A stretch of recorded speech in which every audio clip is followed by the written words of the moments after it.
상소하였으니 가이사에게 갈 것이니라 하니라. 아멘. 지난 주에는 사도 바울이 그 벨릭스 총독 앞에서 이제 자기 스스로를 변호했습니다. 그러면서 우리가 그 더둘로가 검사가 되어서 바울을 고발하는 그 내용과 또 바울이 자기 스스로 변명하는 그 말을 통해서 우리가 몇 가지를 깨닫게 되었는데, 먼저 바울의 변호하는 그 태도를 통해서 진리는, 진실은 반드시 드러나게 되어 있다. 당대에는 위협과 또 여러 가지 힘의 논리에 의해서 묻힐지는 몰라도 결국 역사의 흐름 가운데에 진리는, 진실은 반드시 드러나게 되어 있다. 특히 부활과 심판을 믿는 우리 그리스도인들은 그래서 더더욱 진실해야 되고 진리편에 서야 되고 또 정직과 성실함으로 삶을 살아내야 된다. 우리가 그것을 은혜로 함께 나누었어요. 그리고 벨릭스가 그리스도 예수 믿는 그 도를 알면서도 또 사도 바울이 의에 대해서, 절제에 대해서, 심판에 대해서 더 강론하고, 그래서 그들이 두려움이 있어도 거기에서 두려움을 뛰어넘어서 어떠한 결단도 하지 않는 그런 것들을 통해서 왜 사람들이 알면서도 심판에 대한 두려움이 있으면서도 그것을 깨달으면서도 예수님을 영접하지 못할까? 왜냐하면 믿음에는 행함이 따르는데 기존의 삶에서 믿음 위에 이제 기초를 해서 삶을 살아가야 되는데 과거를 돌아봤을 때에 무너뜨릴 것들이 많다는 거죠.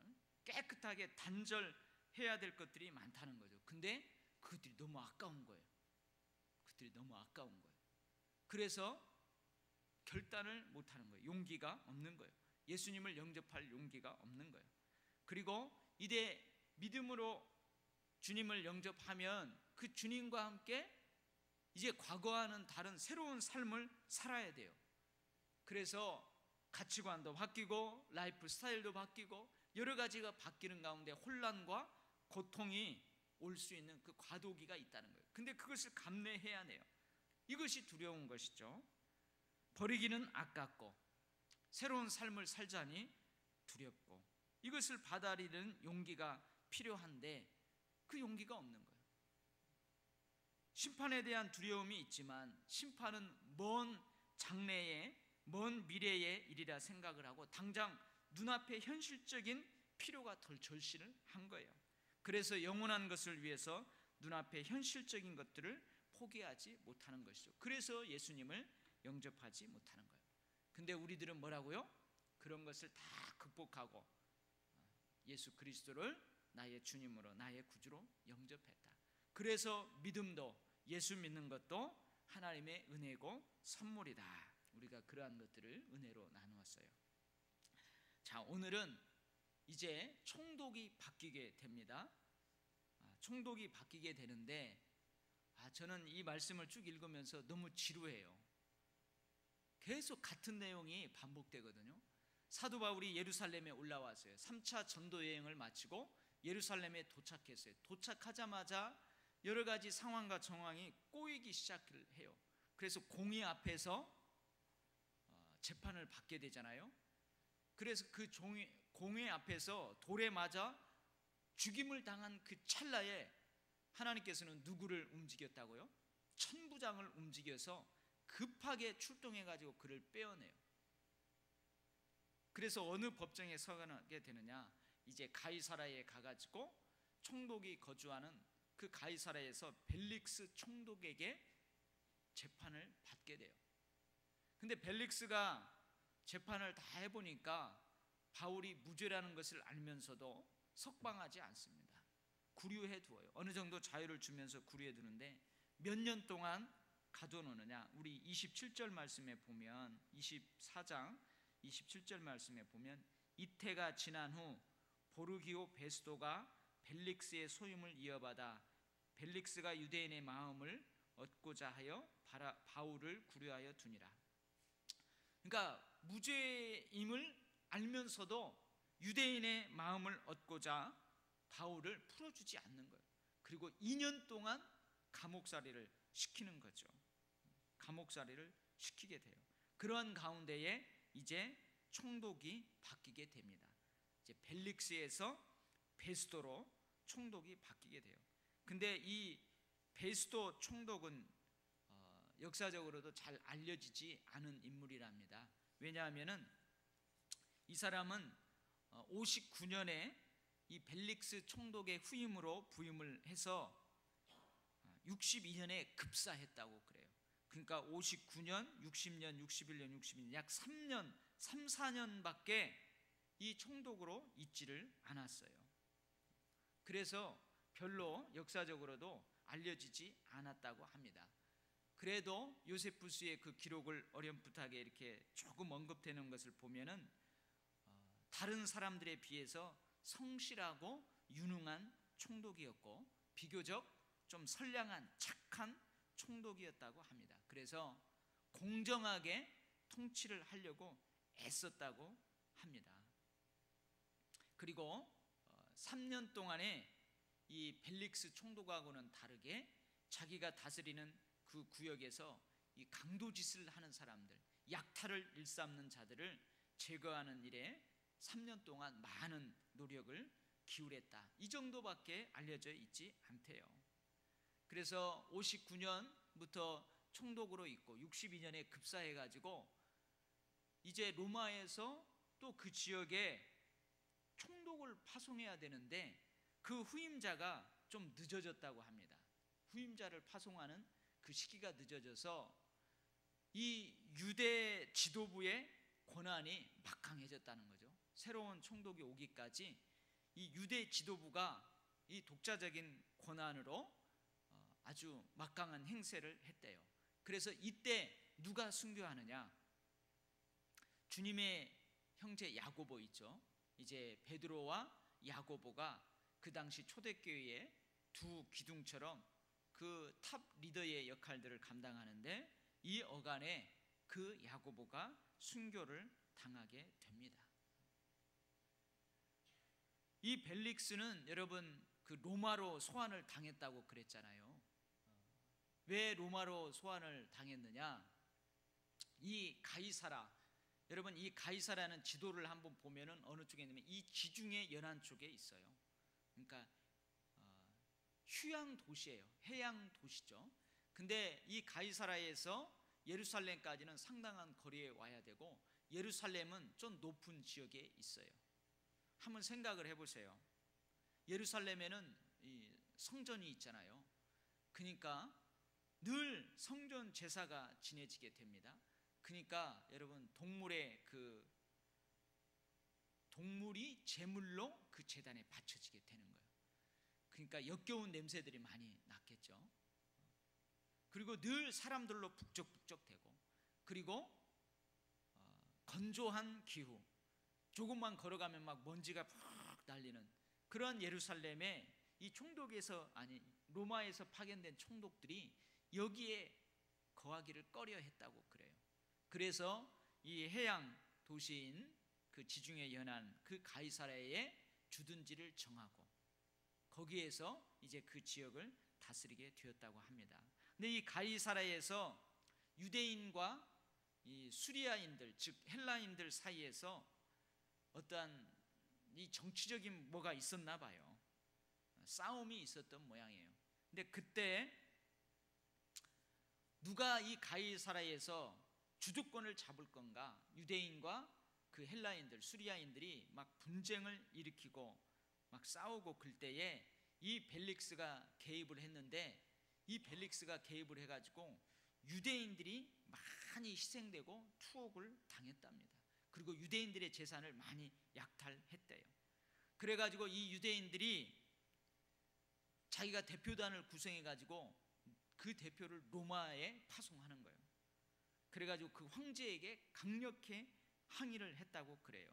그래서 그 황제가 이 벨릭스를 로마로 소환을 했다고 합니다. 그래서 이제 소환돼 가지고 큰 벌을 받아야 되는데 이 벨릭스의 형이 있다고 그랬잖아요. 글라우디우스 총독의 신임을 받고 있는 이 벨릭스의 형 팔라스가 이 보호막을 하는 거예요. 방패 역할을 하는 거예요. 그래가지고 큰 형벌을 받지 못하고 이렇게 면했다고 그래요. 그래서 벨릭스가 로마로 소환되고 대신 누가? 이제 베스도가 여기에 오는 거예요.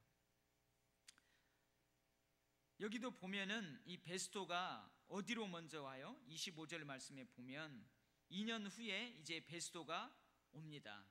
어디로 부임을 하느냐? 베스도가 부임한 지 3일 후에 가이사라에서 예루살렘으로 올라가니, 이제 가이사라에 부임을 해서 어디로 올라가요? 예루살렘으로 올라가는 거예요. 자기가 처음 부임을 했어요. 근데 자기 관할 구역을 이제 좀 빨리 파악하고 싶을 거 아니에요?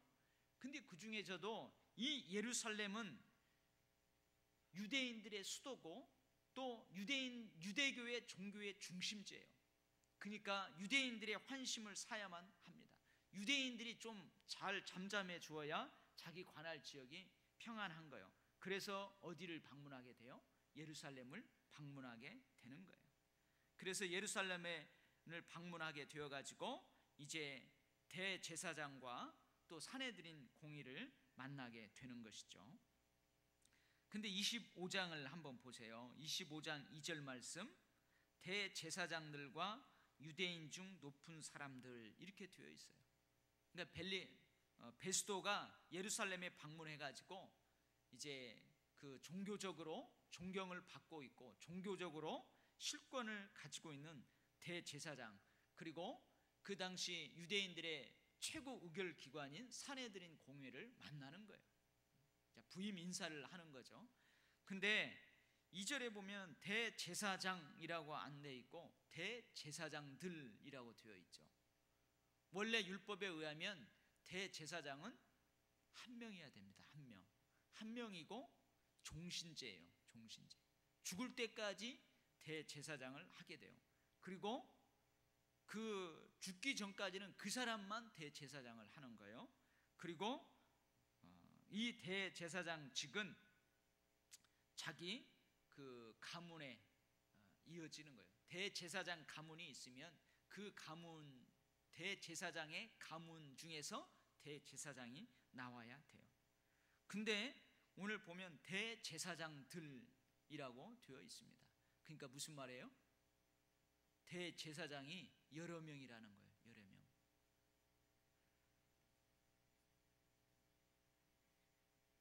원래 벨릭스가 총독으로 있을 때 대제사장은 누구였어요?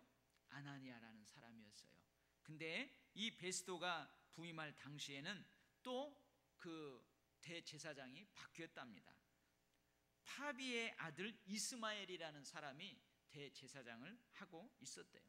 여러분, 우리가 성경 읽을 때면 분봉왕이 나와요. 그러니까 유대의 왕이 또 있어요. 유대의 왕이 있어요. 그리고 그 왕이 이제 분봉왕으로서 또 왕의 권한을 가지고 그 지역을 통치하고, 또 총독, 로마에서 총독을 파견해서 총독이 그 지역을 관할하고 그래요. 그래서 그 유대 지역의 분봉왕하고 이 총독하고는 긴밀한 협조를 이루어야 돼요. 근데 이 헤롯 아그리파 2세가 벨릭스 총독 말기에 이제 그가 그 지역의 왕이었어요. 근데 그때 아나니아 제사장직을 자기가 마음대로 폐하게 하고 이스마엘을 세웠다고 합니다. 이스마엘을 세웠다고 해요. 근데 이 분봉 왕은요, 로마의 교황으로부터 어떠한 권한을 위임받게 되냐면 대제사장을 임명하고 파면할 수 있는 권한을 인정받게 돼요. 그리고 성전 창고와 제사장들의 예복을 관리하는 권한을 총독으로부터 부여받았답니다. 그래서 이 분봉왕은 유대 사회에서 막강한 영향력을 행사하게 되었대요. 그러니까 본래 대제사장은 한 명이고 종신제인데 로마의 지배를 받으면서 이 권력자들에 의해서 바뀌는 거예요. 이게 잘못된 거죠. 바뀌는 거예요. 그 권력자들이 딱 봤을 때 별로 마음에 안 들면 바꿔버리는 거예요. 그러니까 대제사장이 바뀌었어요. 바뀌었어도 그 이전에 제사장들도 동일한 명칭으로 불리워졌고 어느 정도 그 대제사장의 위치로서의 존중을 받게 되었다는 거예요. 그래서 대제사장이 여러 명이에요. 그래서 오늘 어떻게 되느냐? 대제사장들이라는 복수로 나오는 거예요. 그러니까 이 로마가 지배하면서 이 유대교도 이 정치에 휩쓸리게 되는 거죠. 그러면서 이 권력자들에 의해서 대제사장이 마음대로 바뀌게 되는 그런 아픔을 경험하게 되는 거예요. 자, 여러분 생각을 해보세요. 사도 바울을 죽이기 전에는 절대 밥을 안 먹겠다 한 사람들이 몇 명이라고 그랬어요? 40여 명으로 시작되었어요. 근데 1년이 지났습니다. 2년이 지났어요. 근데 이 유대인들은 아직도 집요하게 사도 바울을 죽여야만 되겠다는 것이죠. 근데 절호의 찬스가 왔습니다. 이 로마 총독이 새롭게 거기에 부임을 하잖아요.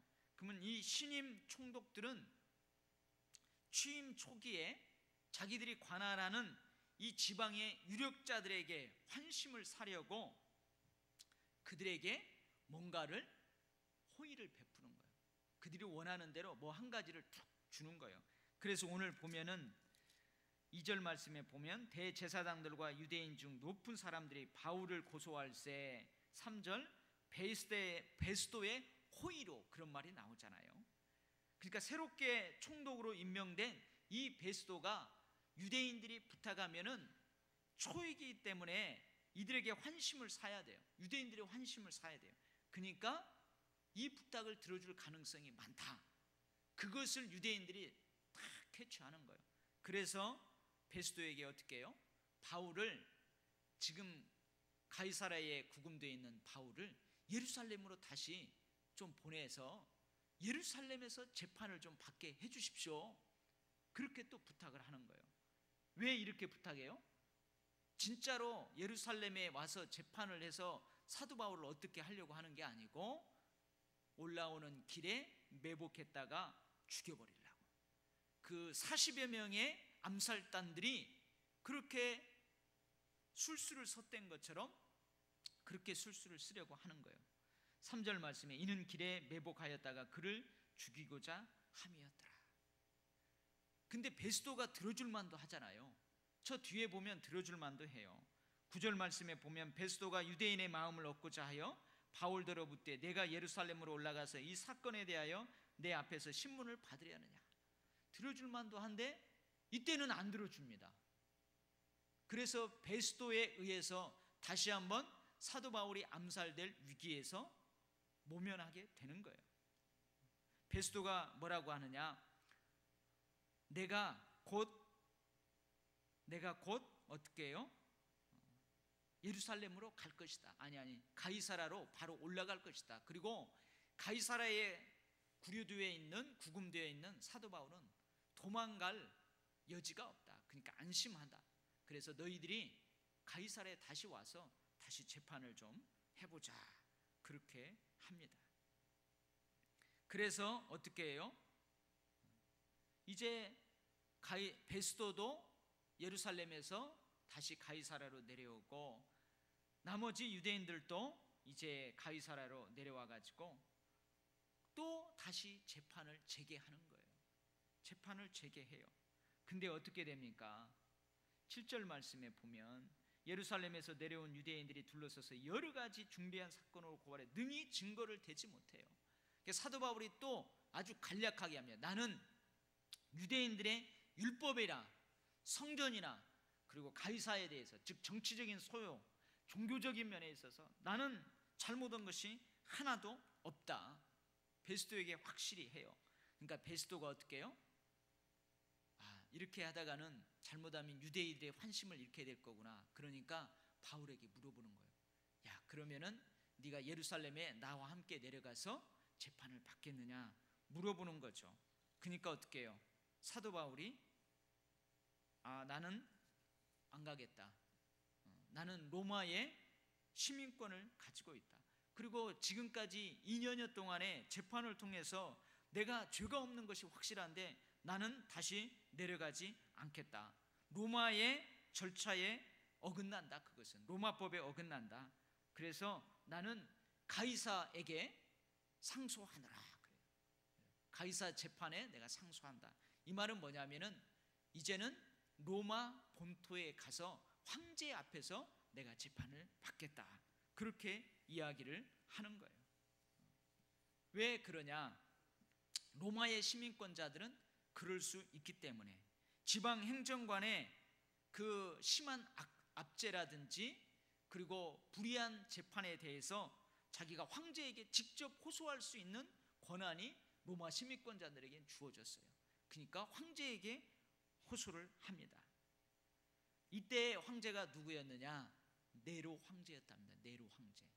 여러분, 네로 황제는요, 이 요한계시록에 보면은 짐승 666, 이 사람이 누구를 상징하냐? 네로를 상징해요. 네로. 사도 요한이 요한계시록을 쓰고 있을 때 기독교인들을 핍박했던 네로 황제를 이야기하는 거예요. 그리고 이제 그 네로 황제의 뒤를 이어서 또 기독교인들을 엄청나게 핍박하는 도미티아누스 황제를 이야기하는 거예요.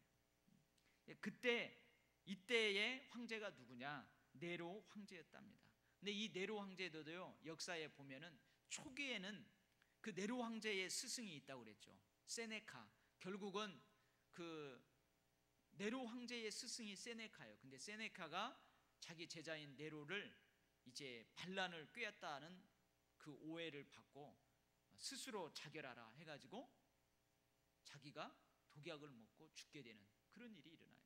근데 초기에는 이 세네카에 의해서, 그리고 그 집정관 중에서 한 사람이 있어요.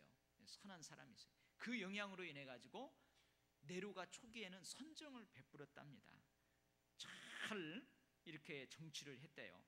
근데 어느 순간 타락하기 시작하면서 정치를 제대로 못한 거죠. 그리고 기독교인들을 엄청나게 핍박을 하게 됩니다. 그래서 그 황제에게 호소를 하는 거예요. 오늘 본문의 내용이 이러한 내용입니다. 제가 이 말씀을 준비하면서 오늘은 주님 이 본문을 통해서 우리가 뭘 말씀하시나요? 뭘 말씀하시려고 이 세 번의 재판을 통해서 동일한 내용들을 계속해서 기록해 놓고 있나요? 오늘 참 설교를 준비하는데 뭘 하나님이 말씀하시는지 오랫동안 묵상을 했어요. 근데 여러분, 지금 이 사도행전을 기록해 놓고 있는 누가는 뭘 생각하면서 이 재판의 과정을 기록해 놓고 있을까요? 그것을 생각해 봤어요. 이 누가는 왜 한 번, 두 번, 세 번, 그것도 너무나 비슷한 내용의 재판을 이렇게 기록하고 있는 것일까? 가만히 묵상을 했는데 지금 누가는 복음이 어떻게 로마까지 전해지게 되는지 그 과정을 지금 설명하고 있는 거예요. 그 과정을 설명하고 있는 거예요. 근데 제가 이제 그러면은 결국은 내가 황제 가이사에게 호소합니다, 상소합니다, 이것을 통해서 사도 바울이 죄인의 몸으로 로마까지 가게 돼요. 26장, 27장 그 내용이 나옵니다. 근데 제가 이렇게 한번 하나님께 따져보려고요. 하나님, 무죄임에도 불구하고 왜 이렇게 부당한 재판을 계속 이어지게 만드는 것입니까? 왜 자꾸 음모와 부당한 재판으로 인해서 사도 바울을 구금시켜 두는 것입니까? 그리고 왜 이러한 상황들을 통해서, 왜 꼭 이러한 상황들을 통해서 복음이 로마까지 가야만 되는 것입니까? 제가 그렇게 물어봤어요. 이 재판이 다 끝나버리고 사도 바울이 빨리 무죄로 확정되었다면 사도 바울이 이제 제4차 로마로의 선교 여행을 실시할 거 아니에요. 갈 거 아니에요. 근데 왜 하나님은 그렇게 하시지 않을까? 되물어봤어요. 참 어려운 질문이었어요. 근데 여러분, 제가 이 사도행전 1장 8절 말씀을 떠올렸습니다. 우리 사도행전 1장 8절 말씀이 뭐죠? 오직 성령이 너희에게 임하시면 너희가 권능을 받고 예루살렘과 온 유대와 사마리아와 땅끝까지 이르러 내 증인이 되리라 하시니라. 그래서 오순절 그 마가의 다락방에 성령이 임하시고 사도들이 그 성령의 권능을 받고 예루살렘에서 그 성령의 능력으로 인해서 기사와 표적을 일으킵니다. 그래서 이 사도들이 예루살렘에서 열심히 성령의 권능으로 복음 사역을 하는 거예요. 예루살렘을 넘어가지를 못하는 거예요. 근데 어떤 사건을 통해서 예루살렘을 넘어서 유대 지역으로 사마리아 지역으로 가게 되죠? 어떤 사건이 발화점이 되는 거죠? 우리가 쭉 봤잖아요. 스데반이 돌에 맞아서 죽는 사건을 계기로 해가지고 이 복음이 유대 지역으로 사마리아 쪽으로 퍼집니다. 예루살렘에 핍박이 일어나니까, 스데반으로 인해서 핍박이 일어나니까 사도들이 흩어지기 시작하는 거예요. 그 핍박을 피해서 예루살렘을 떠나는 거예요. 그래서 유대 전 지역으로 흩어집니다. 흩어지면서 이들이 복음을 전하는 거예요. 사마리아로 흩어집니다. 복음을 전하는 거예요. 어디까지요? 저 안디오게까지, 저 구브로까지, 저 지금의 소아시아 지역인 터키 지역까지 복음이 점점 확장되어 가는 거예요. 그래서 제가 왜 하나님이 사도 바울을 통하여서 로마의 그 당시 강대국인 심장부, 핵심부인 그 로마, 거기에 복음을 전하도록 하는데 왜 이러한 고난과 역경과 환난을 사용하실까? 이렇게 묵상하다 보니까 갑자기 뭐예요? 성령의 권능과 더불어서 핍박을 통해서, 고난과 역경과 환난을 통해서 복음이 전파되었어요. 지금까지 싹 보니까 그런 걸 통해서 복음이 전파되었어요. 그러면서 제가 이런 결론을 얻게 됐어요. 하나님께서 하나님의 이 복음에 편막게 되는 역사를 이루어가는 방편 중에 꼭 축복, 꼭 활짝 열린 길, 탄탄대로 그런 것만을 통해서 하나님의 그 복음의 역사를 이루어 가시는 것은 아니는구나. 때로는 하나님께서 핍박과 고난과 역경과 환난을 통해서 복음을 확장시켜 가는구나. 정금같이 나오게 하는구나. 진주를 품은 조개처럼 결국은 그 고통, 아픔을 가지고 이 복음을 가슴에 끌어안고 이 세상으로, 저 로마의 핵심부로 가게 하시는구나. 이것도 하나님의 방편이구나. 제가 이런 생각을 하게 되었어요. 여러분 믿습니까?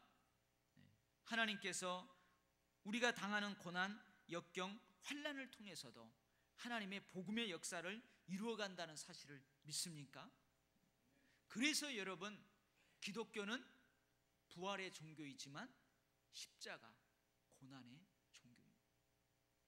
기독교는 부활의 종교, 영광의 종교이면서도 고난의 종교, 십자가의 종교인 거예요. 그래서 여러분, 우리 그리스도인들이 이 땅에서 삶을 살아가면서 당하는 고난, 역경, 환난, 핍박에 대해서 확실한 믿음이 없으면 그 사람 바르게 그리스도인으로서 신앙생활을 하지 못해요. 반드시 이 고난에 대해서, 역경에 대해서, 환난에 대해서, 핍박에 대해서 성경적인 가치관을 확실하게 가지고 있어야 된다는 거예요. 그 가치관 중에 하나, 사도행전을 통해서 하나님께서 우리에게 말씀하시는 것이, 그리스도인들아, 핍박, 고난, 역경, 환난도 내가 이 땅에 복음의 역사를, 나의 나라와 의를 이루어가는 그러한 방편이란다. 주님께서 이렇게 말씀해 주시는 것입니다. 그래서 여러분, 사도 바울이 이 고난과 역경과 환난과 핍박을 통해서 결국은 어디로 가요? 로마로 가게 됩니다. 어떻게 보면은 로마로 가는 길이, 길의 위험이 있을 수 있어요. 서신서에 보면 길의 위험이 있고 동족의 위험이 있고 여러 가지 위험들이 있을 수 있어요.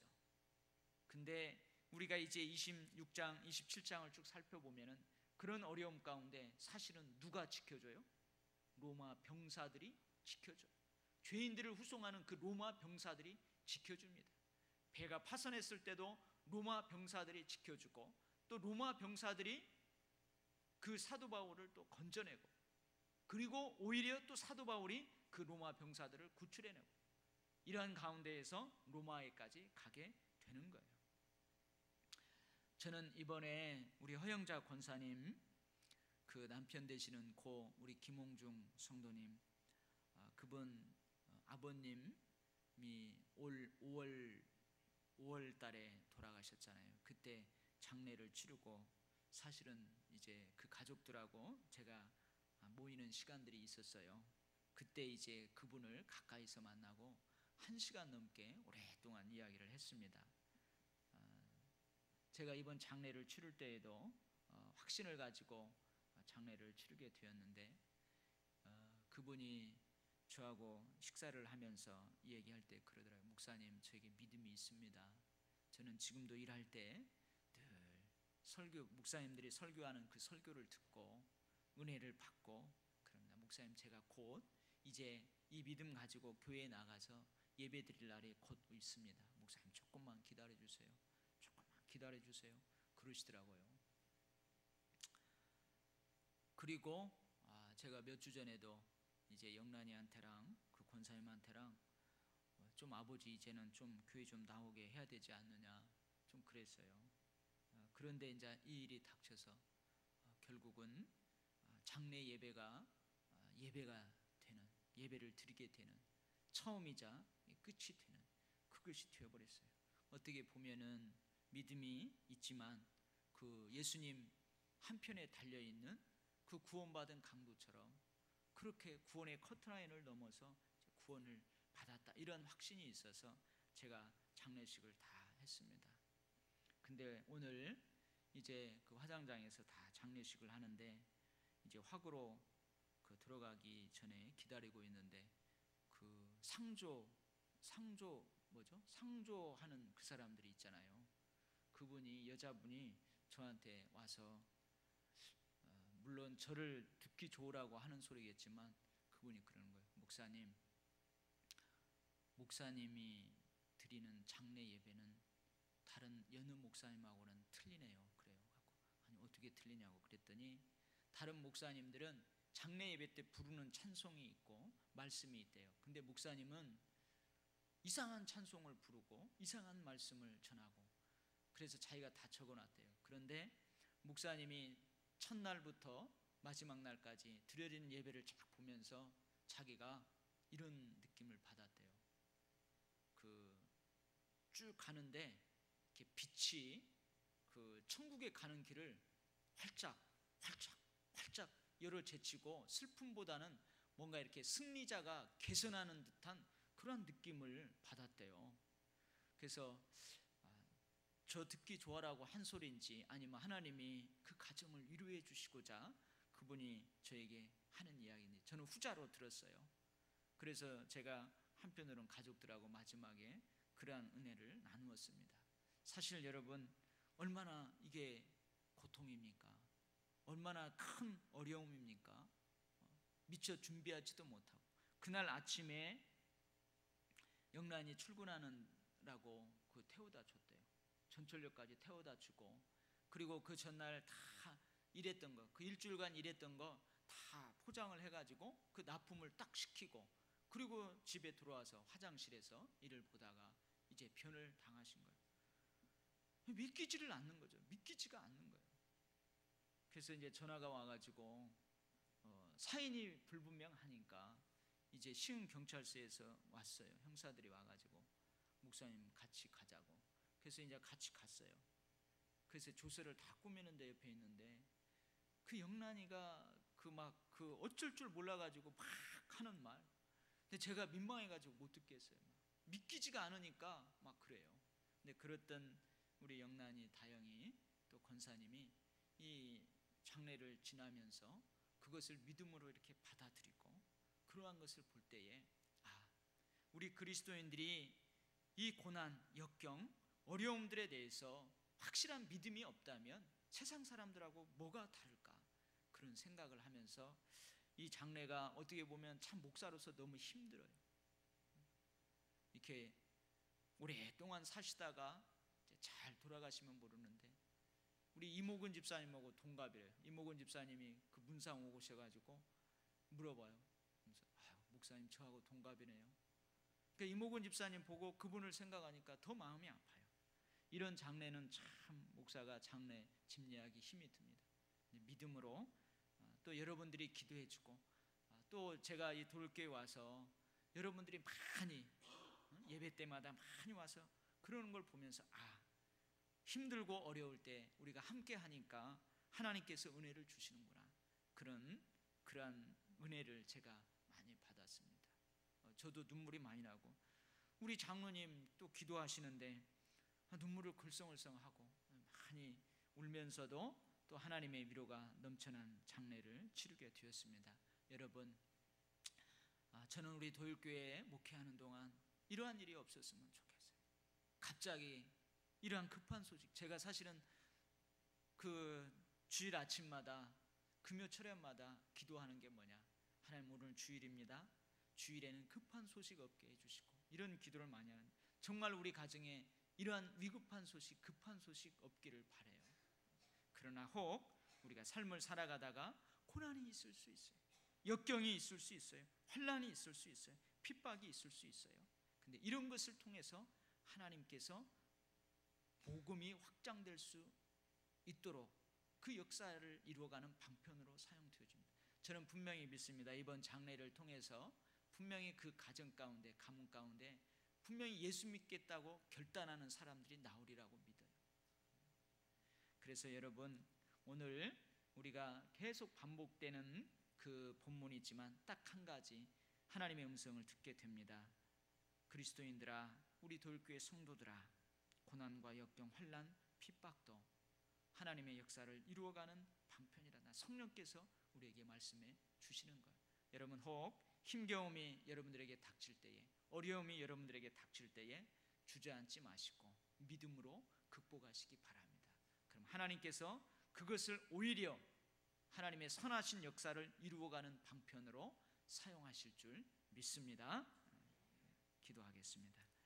하나님 아버지, 지난 3일 동안에는 우리 허영장 원사님에게 가정에 슬픔이 있었고 또 우리가 한 식구이기에 우리 교회의 슬픔이기도 하고, 근데 온 성도들이 함께 예배하고 가서 함께 울어주고 등을 어루만져주고 손을 잡고 하는 가운데 위로가 넘친 3일이었습니다.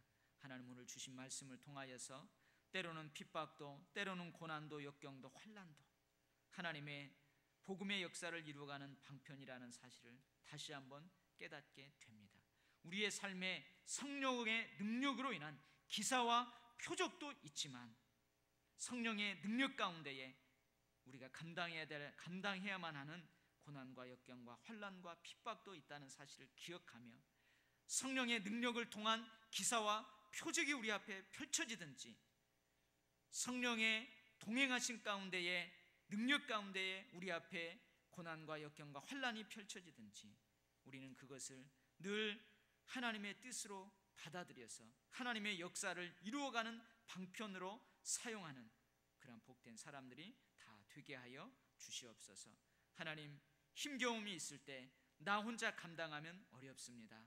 그래서 신앙 공동체가 있습니다. 하나님이 기도의 사람을 붙여주셨고 신앙의 동지들을 붙여주셨고 버팀목을 붙여주셨사오니 하나님, 우리 도율교회의 이 공동체의 아름다운 은혜들이 지속적으로 나누어질 수 있도록 우리 교회를 축복하여 주시옵소서. 하나님, 오늘 이제 수능 시험을 준비하는 밤입니다. 내일 아침이면 그들이 몇 년간 열심히 공부했던 것들 최선을 다해서 풀어내야 되는데 하나님, 특별히 우리 수험생들 붙잡아 주시옵소서. 최상의 컨디션을 주시고 평안한 마음 주시고, 그래서 준비한 것들을 다 발휘하여서 좋은 성적으로 지원한 대학의 관문에 뛰어들어갈 수 있도록 그러한 은혜를 베풀어 주시옵소서. 예수님의 이름으로 기도하옵나이다. 아멘.